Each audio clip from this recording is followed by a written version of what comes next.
Welcome to the buy list. This is episode 55. This is not financial advice. This is cardboard.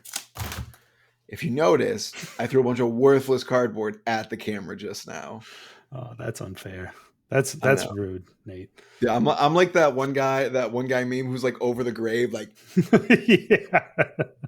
Yeah. I, in all reality, I do feel for the old all of the Dromai stands. But listen, Prism's playable now. You're getting Enigma. You'll be fine. I Yeah, promise. you'll be all right. You'll So be all right. how was your week in Flesh and Blood, Nate? It was good. It was good. I went to a Pro Quest. It was the only one I got to go to. Played Sir Bolton, Breaker of Dawn. Timely. So it went all right. I got trounced by my buddy Mark. He's a local Levi player. He's quite good. And in the I played him in Swiss and then the top 8. And in the 2 games that we played, he cast 6 Blood Rush Bellows. Okay. And I died. Yeah. A lot. That sounds like that normally is what happens when that happens. So makes sense. Yep. Let's see, what did I do? I played some more UPF last weekend. That was pretty fun. Yeah. Played some Assassin, gave people blood pox, which is fun. UPF, they're like people just pay it off, but it still like kind of shreds up the game. Also, side note for anyone that's interested in UPF, inertia tokens hurt Melody big time because she puts her final act in that arsenal, and then you're like, here, have an inertia, and they're like, oh, I have to go now or like wait, and the waiting game is tough with her because she can get beat up. So, pro tip for the most casual of it, the most casual type of game you can have in Flesh and Blood. Are you gonna give him the secret deck tech that I gave you, bro? So I did it, but then it gives them an inertia token, so they just put the cracked bobble at the bottom of their deck. It's still funny. It's still good because I think it's like it messes up pitch stack. So I gave it to Evalda twice. Just like, and he ended up dying because he had the no block in his hand at the end of the game. So I was like, wait, let me see that hand. He's like, I can't block. I was like, wait, let me see that. And I look over and I'm like, yeah, crack bobble. So yeah, we're talking about another part of my poison pill Uzuri deck. On top of blood rots was Nate came up with the idea of finding some action points, playing shitty Christmas present, putting the crack bobble on the top of someone's deck, and then playing Codex of Inertia after it. So then you put the crack bobble in their arsenal, which blocks their arsenal, and then at the end of their turn, they put it at the bottom of their deck. It was fun. Yep. It was just like I got to do it, and when I got to do it, so this is the, like little sidebar story time. So I kind of told myself, I was like, if someone shows up with something a little too strong, they're always getting the present from me. So Evalda showed up, and I was like, bro, come on. I'm like, sorry, this is coming your way. And everyone's arsenaling. So that was another problem with this like fun game. I was like, dude, everyone's arsenaling. What's going on? Because like in UPF, there's like a lot of extra cards and stuff. Yeah. And he was playing to my right. So he was playing for, he would play his turn, then I got to play. So he has an arsenal the whole game. I like draw up my hand, have all the stuff, Mage Master boots, everything ready to go, Nate.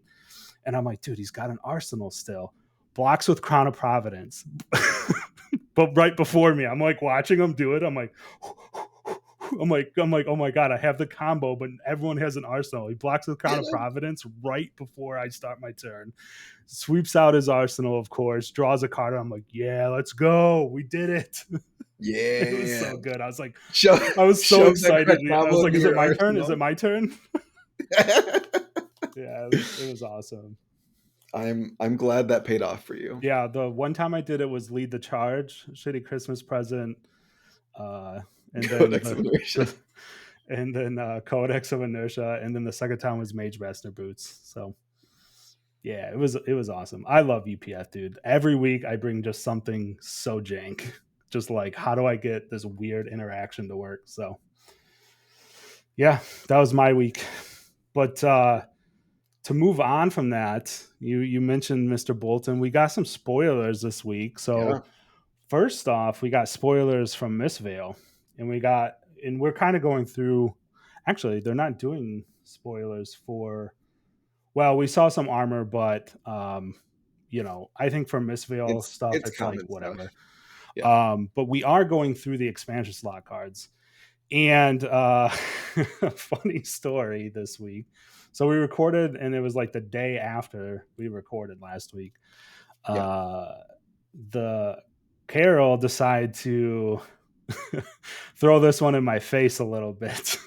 Yeah. If you follow me on Twitter, I'm sure you saw it. But so we got some Shadow spoilers. Let's start with the best one. Eloquent Eulogy, Nate. This is Shadow Runeblade card. It is a red pitch, cost 1, tax for 4, blocks for 3. Remember, important note there is it cost 1, and it is a Rune Gate card. Mm-hmm. And then it also says, when the combat chain closes, if a hero has lost health this turn, create an Eloquence token. Obviously, it has Blood Debt. This card's real good. I think I've been saying it on this channel since Vincent dropped that we need Rune Gate 1. And oh, baby, we got it. Oh, baby, did we. Yeah. The fact that it attacks for 4 is like, ooh. If it literally just said like 1 cost Rune Gate, attack for 4, it would have already been like very good. Yeah. And then they're just like, let's a little Salt Bay on that, put an Eloquence token, and now people are looking at Funeral Moon like, Toma Findo, Toma Torment. Yeah. I don't know what the hell you even do with Toma I know, Torment. Drawing 1 card sucks. Yeah. But there's some like crazy top end plays, which I'm like, I instantly was like, ooh, read the runes and then play another Rune Gate 3 behind it. If you had the like Shadow Puppetry, hurt yourself, close the combat chain, play Rune Gate, read the Rune Red, you gain 3 more rune chance. I mean, that's like the toppest of the top end, which is going to be like hard to pull off. But I think this card, like you said, blank text goes 3 of instantly. And I'm excited that they added that Eloquence token on there because it kind of hints at like where they're going with Vincent's kit, maybe, right? That they're going to lean into those Eloquence tokens as they build her out over the next year or so. Yeah, give her better non-attack actions to play because like it does feel kind of her non-attack action suite right now just kind of feels like very clunky. Yeah. So it'll be very interesting to see because I think she's I think she's a decent hero right now. Mm-hmm. She doesn't have a good way to beat fatigue is the issue. Yeah. In like having to like discard a card essentially every turn to like and sometimes not even play it is a little rough. But I think these expansion slot cards slap. Did I apologize to Slay last week? Yeah. Did I? I think, right. Oh man, if you're bringing it up, then I definitely have to apologize to that card. Because like that card actually, no cap. Don't call it a comeback. It's kind of playable now. It went from like literally just like cool art and a cool quote from Vincent to like, actually, wait a second. Actually, you can cook a prism pretty hard with it if they're trying their shenanigans. Yeah, if there are so many tools just laying around to just absolutely cook prism. Yeah. If they take a bunch of damage to set up the ALS like cycle and you're just like, actually, no. At instant speed, dude, it's like you might as well scoopy scoop. It's like she can't come back from that. No, you take a bunch of damage. You're like, oh, I'm gonna have a Soraya turn, and you're just like, banish from soul, draw 2 cards, trigger. You're like, boop. No, actually, no.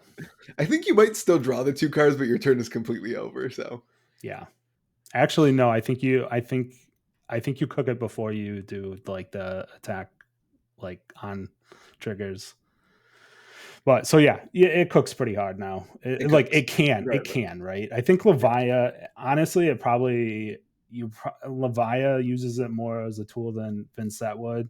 Maybe if you were like actually sleeving up Vincent, you might think about it. But with her ward killing ability, it's like, Yeah. you don't really need it. Yeah. Speaking of Levia, actually, Nate. So the second card. Before we go on to Carol, you're amazing. Yeah. Like Shout out to Carol. What a guy. literally just was like, yo, Ted, what's up? And I was like, oh. Actually, I think the quote was I see. actually, how about these apples? And I was like, yeah. Yeah. I was like, them good apples, bro. Yeah. them, Those apples pretty good. yeah. What a guy. I Yeah. think like Carol is like just a awesome dev, but like awesome just like kind of like voice in the community. Mm-hmm. Um now that we've RIP Gottlieb. Yeah. But like y'all gotta be okay, I'll save it for the rain section. You gotta wait I'll to save the it end. for the rain. Let's get we've teased this Leviathan spoiler a couple times. Let's get to it, Yeah. Nate. Yeah. So Shadow Brute, obviously, it is a 2-cost Shadow Realm Horror. It is a 6 attack, blocks for 3. Yep. Not all Brute cards block, but this one does. And this says, it's got some text on it. It says, as additional cost, banish 3 cards like normal. And then it says, if one or more of these cards with 6 or more power are banished this way, this gets +1. If 2 or more, this gets go again. And 3 or more, you may play a card banished this way this turn. So all right, let's like really look at this. Like, what is LSS doing? This card sucks. This card's unplayable garbage. It's almost like Dromites here. Yeah. The only reason LSS would print a card like this, in my mind, is because they have another Shadow Brute that they want to release, and they can't do it until Levi is gone. Like, Yeah. and they're like, we really want to release this one for Monarch 3 Yeah. Electric Boogaloo. Yes. This card slaps. I don't care what you say. Like, Yeah. This is total Imperial Flame for Levia. Like these 2 cards. it's better. It's better. The fact that this card blocks is like, I'm surprised this card blocks. Yeah. To be completely honest, like this is their entire like design around like power brute cards has been like they just don't block. Like Slithering Shadowpede, an insane brute card. Yeah. No block A. Like Shadow of Plasma Fet? Is that the draw discard one? Shadow over Plasma Fet? What the draw discard, then banish a card out of your deck if you want, YOLO card. Yeah. That card doesn't block. It's pretty good. It would actually probably see a lot of play if it did have block. But like Wild Ride Pulping, like Deep Rooted Evil, Tear Limb from Limb. Yeah, all these cards. Deadwood Rumbler. Yeah. There's so many good brute cards that's just like no block. Yeah. You're too good. You get your block taken away. No block for you. And then they're just like, I can block 3. Sure, why not? Okay. They're like, here's a plate full of LL points, Levia, eat up. Just like, time to eat, Levia. Let's go. Because I mean, honestly, Nate, we've seen Levia do really well. She won, she's been in the top for, I mean, kind of since her redeemed drop last year. Obviously, Lexi pushed her down for a bit, but once that left, then she just has big numbers, dude. And she's got bigger numbers because, I mean, dude, you like banish 2 cards. This is a 7 go again for 2. Like, what? Come on, dude. This is the card we just talked about, Slithering Shadowpede, is just like, oops, I got banished. Oh, there's 2 other 6s next to me. Oh, it's so crazy. You can play me for free. And it's just like, oh, that was a 2-card 13. Yeah. Y'all thought Codex of Frailty was broken. Hold on to your goddamn britches. Yeah, you're gonna this one, another card. I think we talked about it last week, like with Visit the Goldmane Estate, right? Like this is gonna hurt people's feelings. Like straight up, dude. People are gonna be mad. Yeah.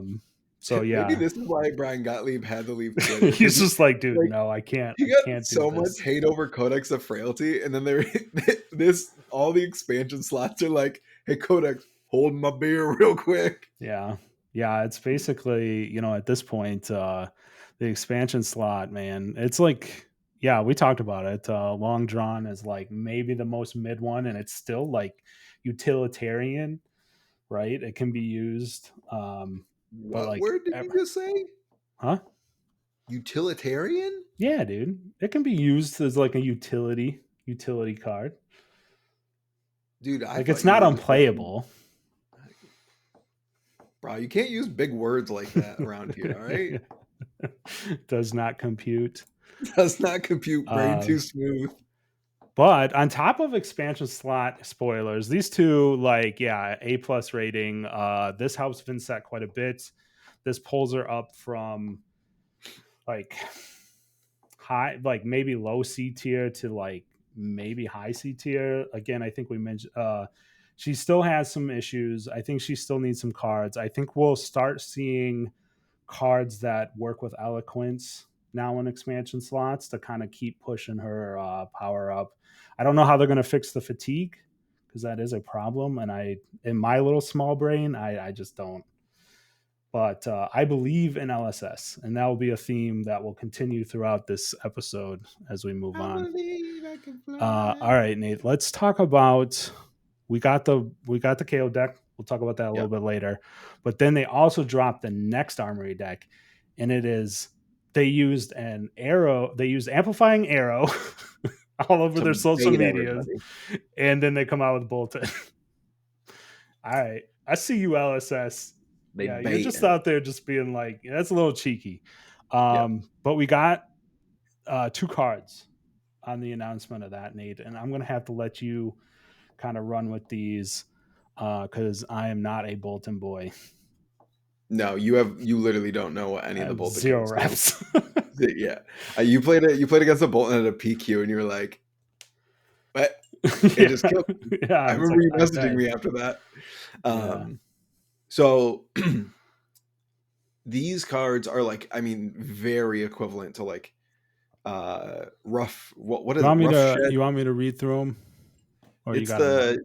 the dude, why you use too big of words? We're just like, listen, saving grace, the Yeah. card, the 3 block defense reaction that lets you charge your soul. Hmm. That card is better than Soul Shield. No Yeah. cap. Maybe cap. Some cap, all caps. Um Well, that card's blocks for nuts. 5 for 0, and it charges your soul. Well, it Kind blocks of. it's basically Soul Shield Oh, you have that's to you flexible. have to charge instead of paying, so they're kind Yes. of equal-ish. Yes. But it's very flexible. That like Yeah. it's better and it synergizes with more cards. Hmm. So like it synergizes really well with the bannerets. So like Hmm. charging a banneret, you're still getting the value of Soul Shield, but now you're getting a quicken token, which in Bolton is usually better than like the +1 block. Hmm.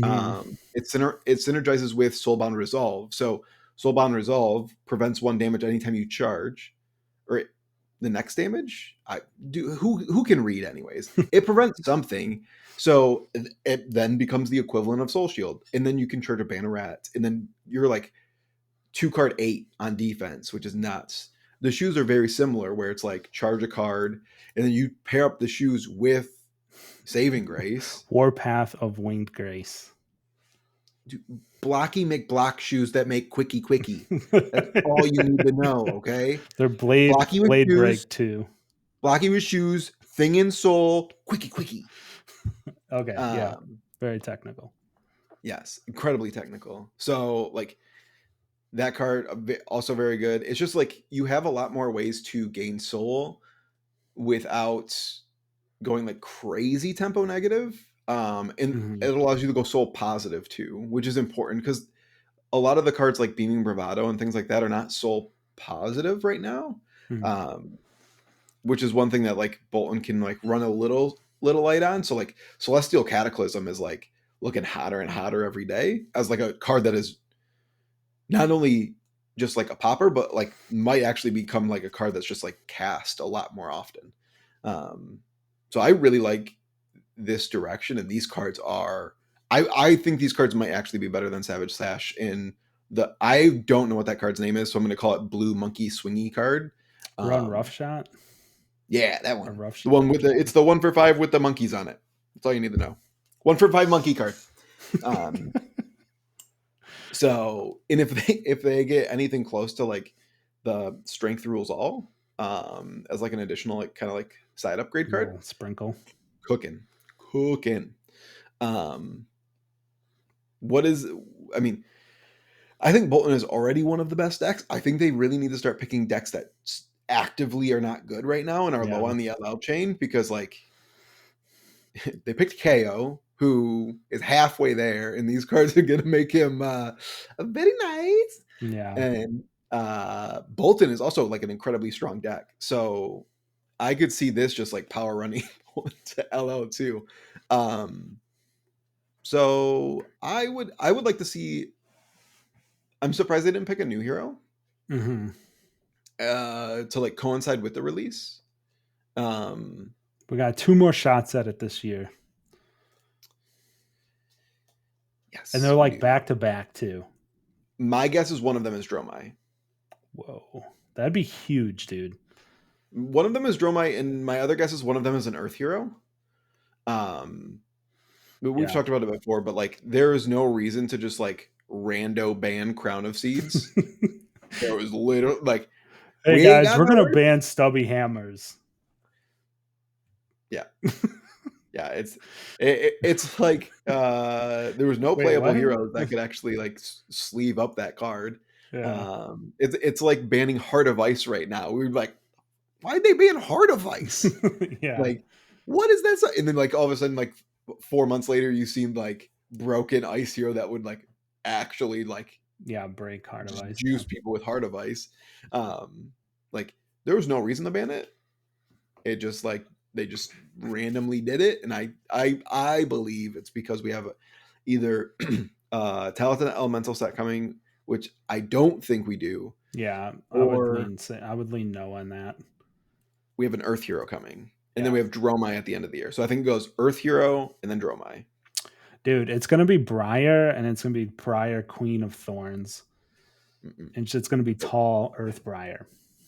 Mm-mm. It's going to be Earth Ranger. They put amplifying arrow on that cover art. 100% Oh my god, Earth dude. Ranger. Dude, we're doing the Pepe Silva like like he works here, I swear. I don't know. Yeah, It's dude. fun. Channel Mount Heroic in a Ranger deck, popping Yeah, just big no old thank you. arrows. Woo! Yeah. That's probably why it won't be an Earth Ranger. Real thick arrows. Let's see it. I want to Yeah. see it. Weave Earth gives Dominate too.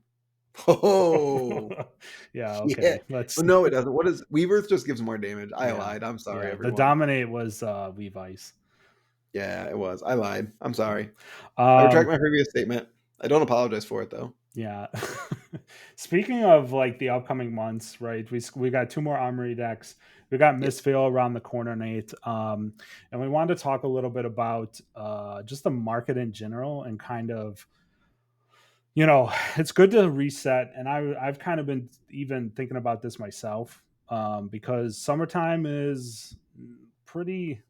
It's been historically difficult for TCGs, right? People go outside more. They're kind of not interested as much in, you know, sitting inside playing card games. The and it kind of lines up if we look at the Fab calendar, right? So there's kind of a couple things happening here. We're going to get Misvale, which is I think is going to be a banger of a set. The art's sweet. The Marvels are cool. I mean, just tons and tons of Marvels. We got little Easter, you know, I think there's still some extra stuff in there that's going to make it really fun open. Again, like PT, everyone was hyping it up. So I think we're in for some cool surprises. But after that, we have ProQuest ending right now. And then we have Nats. And then it kind of just chills out a bit. We don't have another ProQuest season until this fall to ramp up the ProQuest 5, and it doesn't matter. But the next ProQuest will be early next year. So it actually Fab lines up with the summer cooldown, right? I know since I've been watching cards, and, you know, I only watch Fab, but it kind of happens every summer where the market kind of cools off a bit. So get ready for that by either like mentally prepping to see some cards go lower than what you think they're worth. They'll be back. But and then also it's a good time to buy. And I think, I'm going to try to focus on, finding those good deals throughout the summer because generally that's when you can find them. Yeah.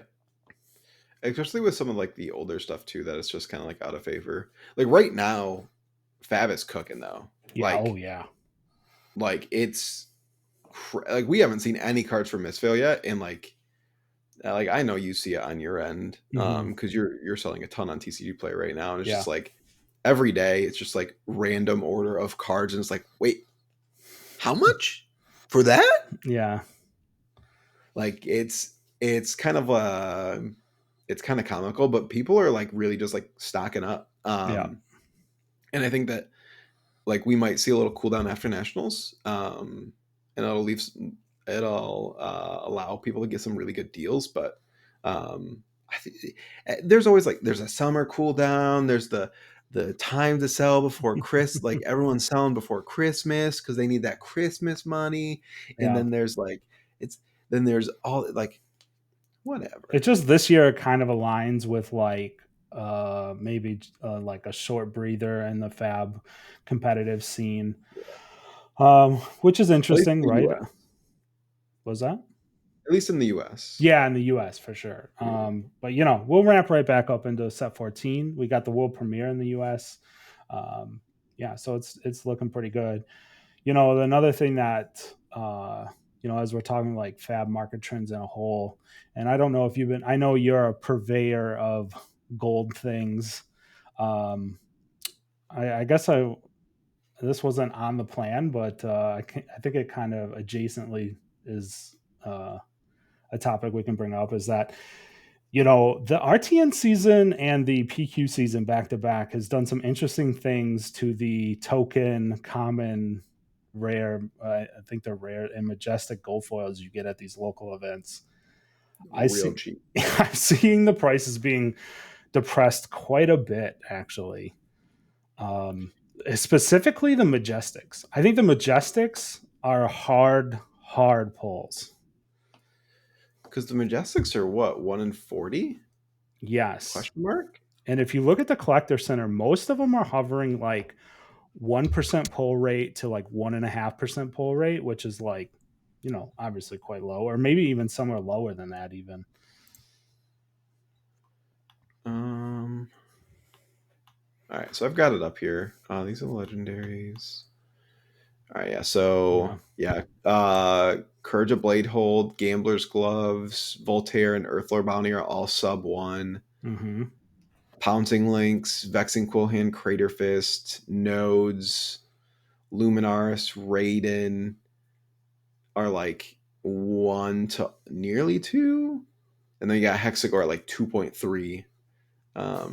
Like here, half a hexacore. Just like dumping those out. The highest percent, actually your highest chance to pull something is a Galvanic Bender. Wow, that's It's crazy. no, sorry, it's actually Ragamuffin's hat. You have a 4% drop rate on rags right now. It's interesting. I mean, I don't, we don't know exactly how they uh, seed the envelopes, I would say. Or, I mean, I don't remember them exactly saying like, I think it's just a random draw, right? Mm-hmm. And then it is what it is. Yeah, But you have to remember, like every set that comes out, they're adding a handful more into this pool, right?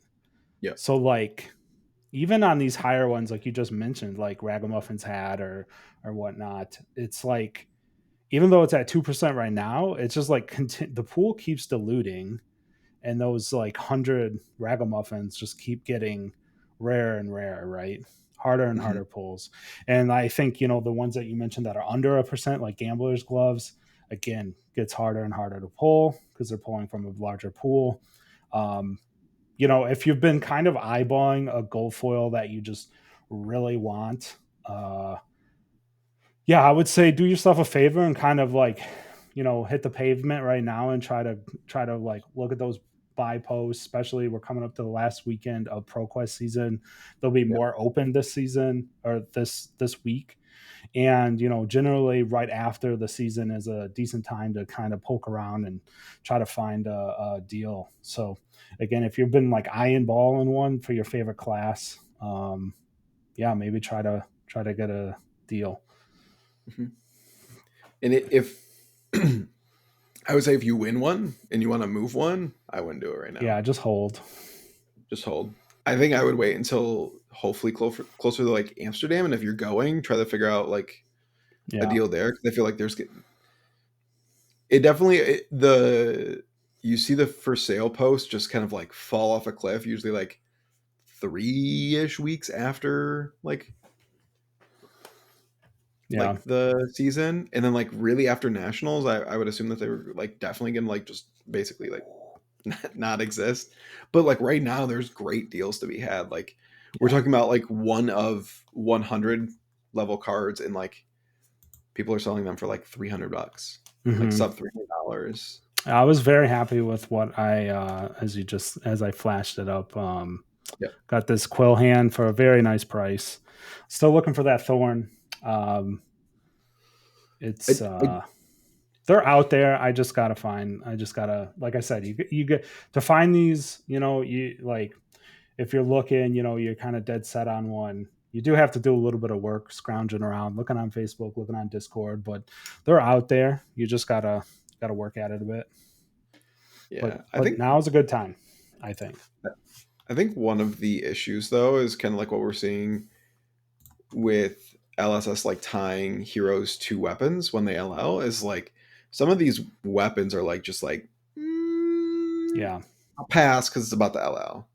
Yeah, the Like thorn's really tough, right? Like I have a price in my mind and it's like generally quite honest, and that's fine. It's been quite a bit lower than what sellers want to sell it for. And that's okay. They can, they can ask whatever they want, but I'm like, man, come on. Like it's literally just to fill in like my Room Blade Shadow gold foil collection of like the local ones.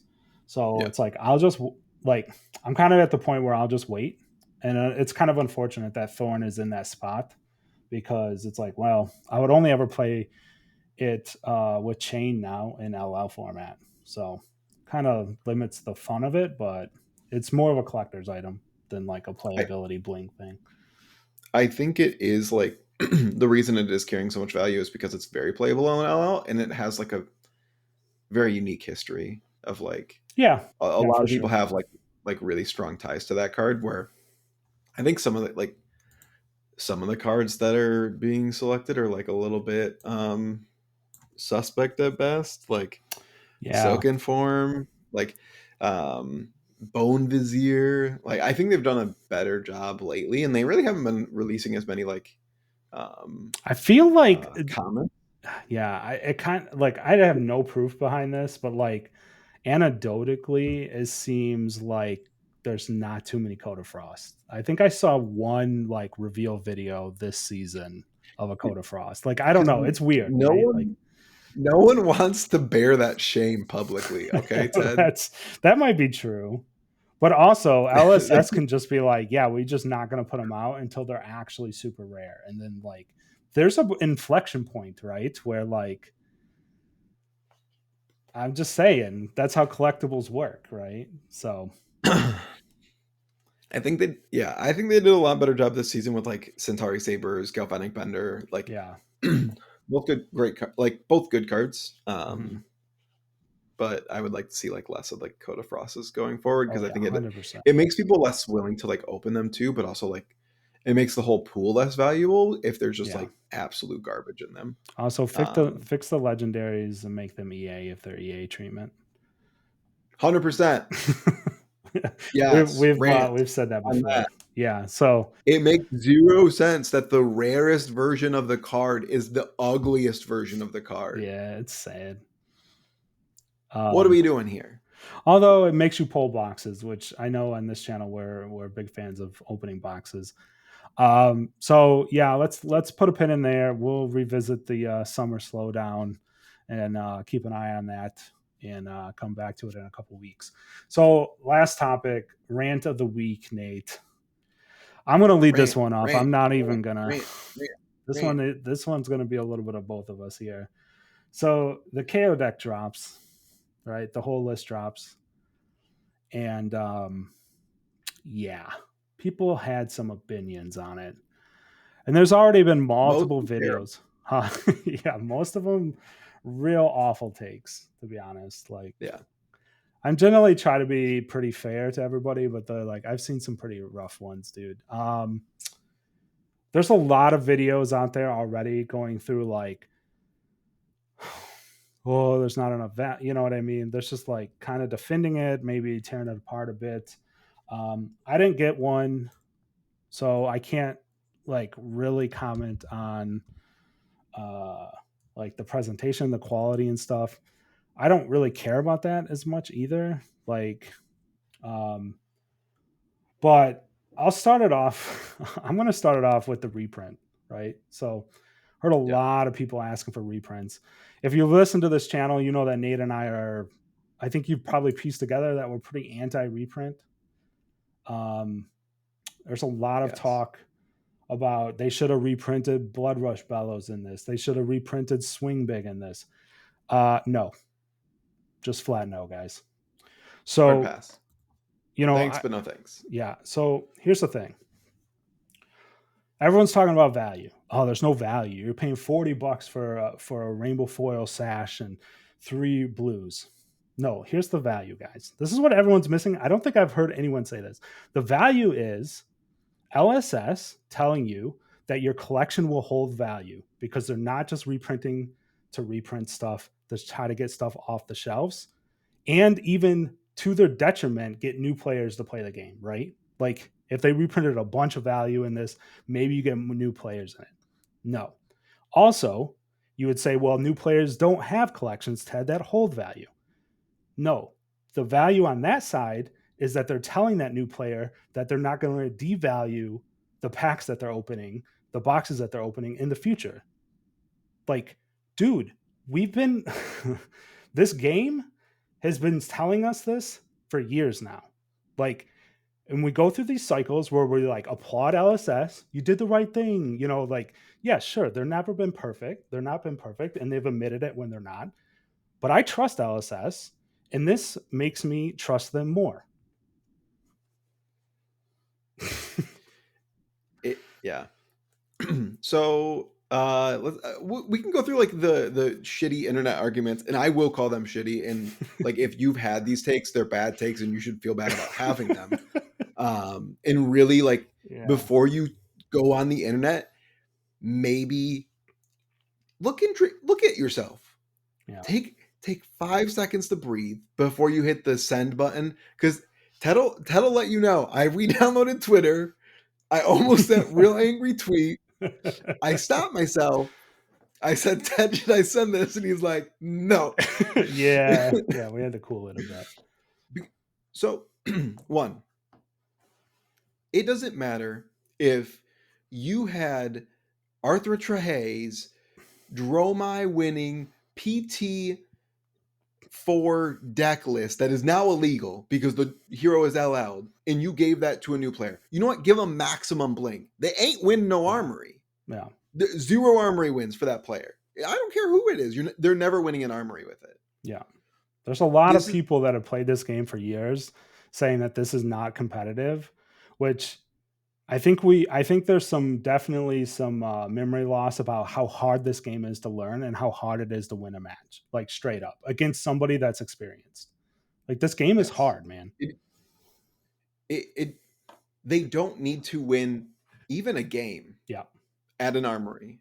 What they need to do is feel like they got to experience the game, understand the gameplay, and felt like they were interacting with their opponent and had interesting choices to make, which is the core tenets of Flesh and Blood, and why the game is what by far one of the best gameplay experiences of any TCG available. They aren't going to win an armory No. that day. So they don't need swing bigs. They don't need blood rush bellows. They don't need anything that takes away from just having a very streamlined, interactive, interesting game that feels fun. You know what feels fun? ripping a card off the top of your deck and seeing what you discard. Mm-hmm. You know what doesn't feel fun? Ripping a card off the top of your deck and discarding a Blood Rush Bellows and going, oh, guess I don't have Go again. Like, none of that feels fun. Yeah, They took away all of design. that. There's no misses. Yeah. The deck is very streamlined in what it wants to do. And then some people are like, oh, well, there's no sideboard. Do you think a brand new player who's never played Flesh and Blood before knows how the sideboard? You could give them you could give them Null Rune, you could give them a freaking Bazooka, and it wouldn't matter. They don't know how to sideboard in Flesh and Blood. They literally are opening the deck, playing a freaking game. It doesn't matter if they have no Null Rune or 18 Null Rune. They ain't beating no Kanos. I can tell you that right now, because their asses are going to get obliterated, and they won't understand a goddamn thing, whether they have 14 Oasis Respites in their hand or not. They won't know what's happening. They're probably they would sit in their hand with Oasis Respite and be like, what's that card do? Yeah. Yeah, exactly. It's fine. It's fine. What's that one do? Yeah, it's fine. It's fine.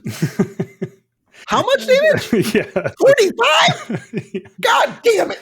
I'm dead. No one cares. Yeah. I think it's like, you know, and I've heard this on a couple of videos today, actually, and like props to those guys out there, but it's super important to realize that there's no misses in the deck, right? Like, I said my piece about the reprints, and like I stand behind what I just said, but also like Blood Rush Bellows being in the deck, Cast Bones being in the deck, whatever, right? Even if they printed a new non-attack that does like, it's like Cast Bones 0.5, right? It makes look at 3 cards instead of 6, whatever, right? There's nothing, you don't want a new player coming into the game and like dying off of a non-turn like that, right? Because that's exactly what you're trying to like target and be like, this game's always engaging. That's the core. That's why Flesh and Blood is fun, because we're always engaging. You don't get mana screwed. You don't just miss your draws and then die. Like, that's a very important thing. And like, again, I've said it, but I trust LSS, and this product makes me trust them even more. The fact that people don't think that there's $40 in value in the box is insane. That's my third point, because I was on a roll. People are already calling for Savage Sash to get banned because it's too powerful. Yeah, one side of it. Yeah. People are paying $40 for one Codex of Frailty. What do you think they're going to pay for a freaking card that goes on your chest slot and people want banned already? Yeah. $100 million, Bob. It ain't going to be $1. Yeah. It's literally that meme again, right? Where the guy is in the sling, or James Franco is in the noose and he's looking at the other guy. It's like, first time. It's like, dude, you played, like, I know a lot of people have played TCGs before.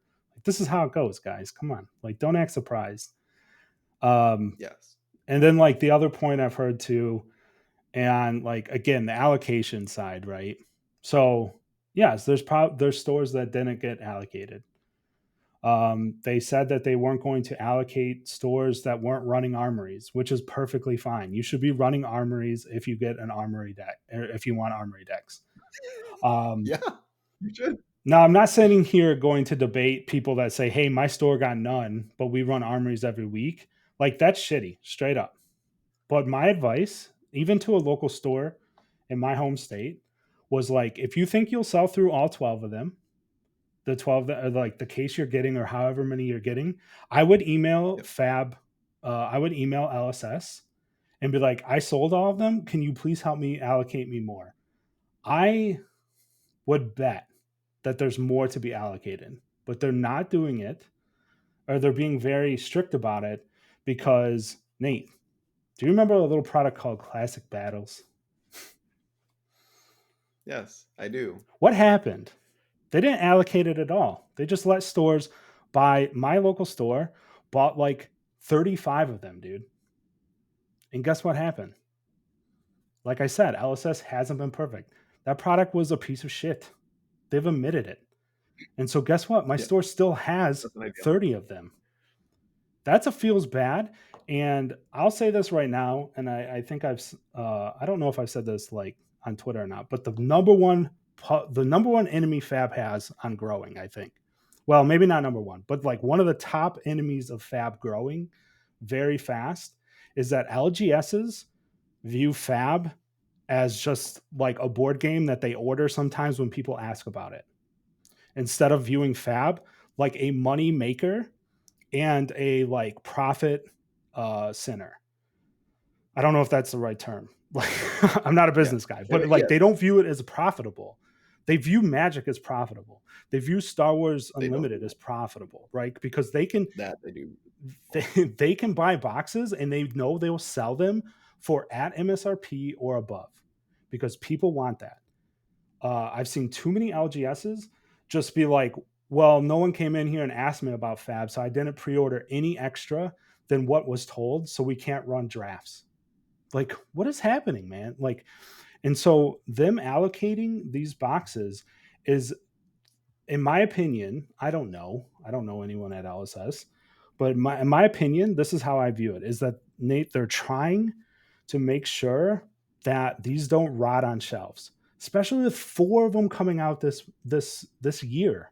Like, we're in Yes. May and we have three more coming out. We have Bolton and two more.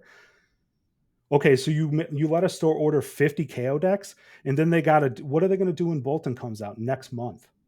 0 orders. Yeah, because it's like you can't let these rot on shelves like they did Classic Battles, period. Because it just strengthens LGSs that don't know shit about, and they They don't know shit about they folks. don't, and so they view They don't Fab know about shit either. they view Fab as a loss because Classic Battles burned them, KO burned them, Yeah. infinite boxes of Monarch Unlimited burned them. You know what I mean? It's just like on and on. So they need to get away from that. I mean, we talked about, maybe not last week, but 2 weeks ago. Like, LSS has to rewrite the narrative, and this is their step one of doing it. In like the fact that like if your store got 0, it's because they didn't ask. Like straight up. Yeah. Like if your store Or either they they didn't didn't run ask, armories.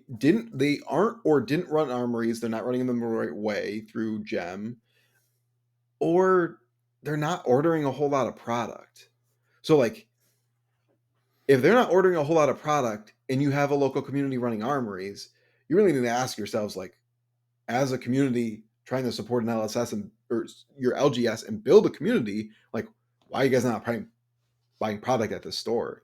Yeah. Those are the only reasons you wouldn't get 0. Our store got 12. They were capped at Mm-hmm. 12. Yep.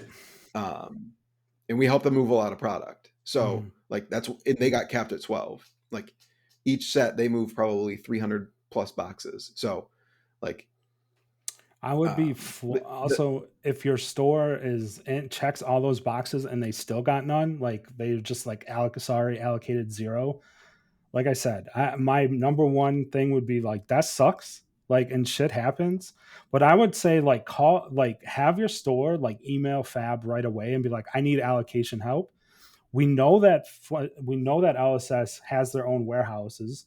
We know that they're like managing product like boxes. I yeah, 100% believe that they're managing this product as well, right? Because there's yeah, so many things that they have to take care of, right? Not only the point that I just said, Nate, also KO is on an LL path. So they can't just like pump out like hundreds of thousands of these because they'll literally become no. useless. And like as soon as the LLs, right? Like it will be rough if that happens. So they have to like really manage this carefully. And it's like a tightrope walk for them, honestly. I think it's really hard to do these and like Well, and not allocate them the way they are. I mean, like, again, like rebuilding, like if your store gets few or they get capped and they're like, well, crap, we can't get any more of these, and these are money, I can sell these. Yeah. They are calling their distributor and they're saying, I want more. How do I get more? What do I have to do Mm-hmm. to get more? And instead of taking like they're like, all right, if you want more KO decks, you have to take Pokemon. That's a weird conversation to have when it's like you have to take Pokemon to get Flesh and Blood. Mm-hmm. Like that is very good position for the LGS, for LSS, Yeah. because at the end of the day, what is it called when they try to make money? That is that called for profit? Yeah, That's what they are. yeah, They're a yeah. company. LSS is a James wants to be a for-profit. billion-dollar company. He Yeah. has a lot of visions, and they want the Armory decks to be successful in onboarding. You know what data they have? How many players actively play Fab? Mm-hmm. They also know how many players they probably want to onboard with each of these products, so they probably have some overflow. There will be more that'll be available. I promise you. Yeah. There will be more that will be available. But by throttling it, stores are calling and asking for this. When their rep calls for the next Armory deck and says, "Hey, You're right. Yeah. Joe Schmo LGS, hey, that next Armory deck is out. How many do you want? How many can I get?" Is going to be the question. Yeah. Not, I don't know, is it going to be good? Yeah. That last one hosed me. I lost so much money. I don't. Mm-hmm. The locals want like 3. Give me 3. Yeah. This now they're gonna be like, give me how many? Can I get 30? No, you can get 12 again. Yeah. 15? I might be able to swing at 15. Yeah. They're calling about Flesh and Blood. Yeah. When Flesh and Blood is demanded, it makes the LGSs want to run more events. It makes them want to support the game more because it will make them more money. As it turns out, LSS tries to make money, LGSs try to make money, and it's okay to make money. Yeah. And you know what? We shouldn't hate money. Yeah. Yeah. Even though I know some people on TCG player hate money. Yeah, definitely. A little throwback for you. Yeah, I mean, you brought it up, right? LSS is a for-profit venture, right? We know this.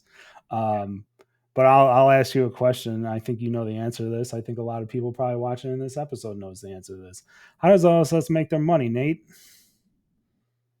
By praying, good acts of kindness, free cards. No, is it by selling products? Yo, is it? I would say that it's not even selling this KO deck. I would say I bet this it's KO deck is boxes. I not a bet you big they. profit driver. Yeah, I bet you this KO deck is at best a break even, or like maybe a No, slight they make profit. They they probably make do, money. but like it's not It's like probably not. selling a box. It's not like selling a case. I can tell you that much. So like, Yes. yeah. Can you tell that I'm like my most fired up about the reprint stuff? Like I just keep circling back to them. Like, Okay, so I did not get to touch on like why putting reprints is in this type of product is bad. I covered Savage it all. You don't Beatdown. have to. I'm just kidding. Savage Beatdown will never be above a quarter now. Yeah. And that makes dynasty boxes less appealing. Mm-hmm. Like you put like Blood Rush Bellows in there, WTR boxes, which have been struggling for a very long time, which have been out of print for a very long time, continue to struggle to gain momentum. The card is $4. Yeah. Go shoot. The beautiful part about these decks too is how they designed 2 non-foils, 1 rainbow foil. Mm-hmm. So if a new player comes into the store and it's like, oh, I've got you get 1 rainbow foil, 2 non-foils. It's like, hey, I really want that rainbow foil. Do you want 3 Blood Rush Bellows? Yeah. Tradesies, you can help them grow in the game. Give them that sense of community. Grow the community. Yeah. Holy shit. Don't be toxic motherfuckers on Twitter and actually help grow. Dude, you better put a PG 18 in front of this one. Yeah. We let her fly a bit. And I'm too lazy to edit it out, so plug your kids. All right.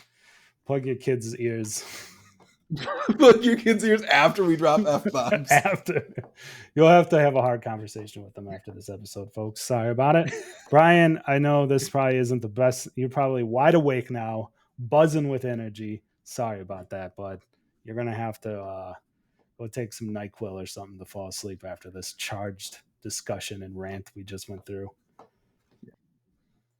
If a $40 product every, let's say 3 months is a new way to mix up the meta, I'm for it.